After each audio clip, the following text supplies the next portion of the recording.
let's talk about virtue. I mentioned earlier that we tend to have this attitude of religious appropriation.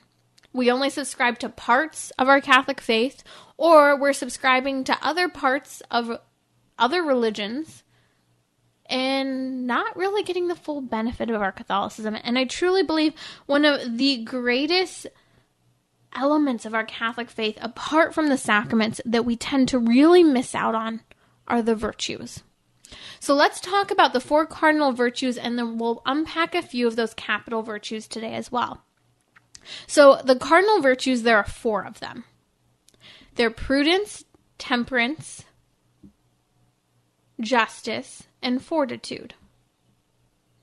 Now, these 4 cardinal virtues, they're called the cardinal virtues because cardinal comes from a word meaning hinge or door, because they're key to the moral life. Thomas Aquinas talks about how these 4 cardinal virtues control our appetites. Think of our appetites as our desires. You see, in order for us to be virtuous, that means that we shouldn't only be capable of doing what is good and right, but we actually have to do it. We have to move our will, even battling those disordered desires that we all have. So let's start with prudence, because prudence is really viewed as the key cardinal virtue from which all the other cardinal virtues flow from. So prudence is this ability to have a reason with regard to your moral life. So it's to be reasonable. It's to have this sense of rational consideration. So think about that, to have rational consideration. Prudence is to have rational consideration, to consider what is happening to me, what I am feeling, what I am desiring, what is happening around me. I need to consider and ponder it by the virtue of prudence.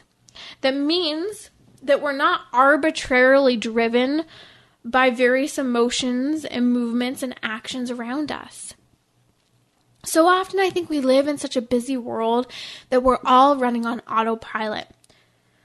And we do not make time for prudence. We never just stop and think about what's happening. A number of years ago, when I was starting college, I hit this point where I just felt like there was too much noise around me. Everything was so noisy and constant. And one of the things that I started doing is I started driving without any music, any talk show, any podcast, any audiobook.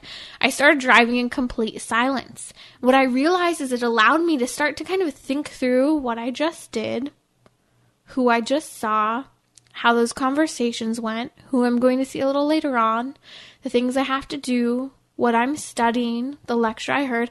And my mind started having time to rest, recover, and review things. I believe in a sense this was the virtue of prudence, being allowed to start to work only because there was a little bit of silence in my life now that allowed for that consideration, that pondering. And it's funny because then what I started to do is I started to leave the radio, the music, the talk shows, everything off when other people would be in the car with me. And it was always fascinating because people would feel really uncomfortable with the silence at first. Now most of my friends and family know that that's what it's going to be in the car, and they tend to enjoy the conversation, appreciate the absolute silence that occurs, because all of us are so hungry for this ability or this space to even consider life. That's so rarely done anymore. Temperance is another one of the cardinal virtues that actually flows from prudence. Temperance really has to do with ourself and controlling our passions. So, tie this back to prudence, we have to first consider things with prudence, and then temperance helps us to control those passions that we have, whether for good or for bad. We are moderating our behavior in what we do. So temperance, in a sense, could be thought of as self-moderation. And then the next of the cardinal virtues that flows from prudence is justice. Justice ultimately has to do with others. and giving others their proper due. It could have to do with us as well, making sure that we're just toward ourselves. Not that other people are just towards us, but that we're just toward ourselves and others.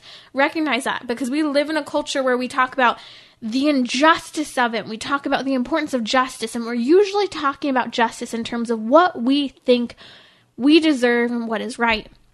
But the cardinal virtue, to grow in that moral life, the true definition of justice as a virtue is giving unto others what is due to them.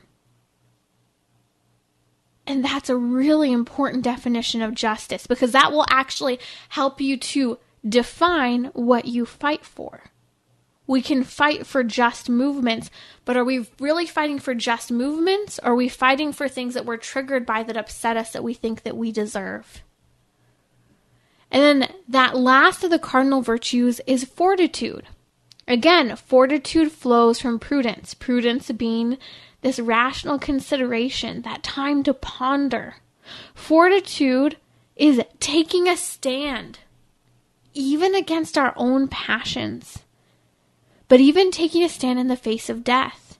Fortitude we could understand as courage. Now, courage is acting in the face of fear. The fear doesn't go away.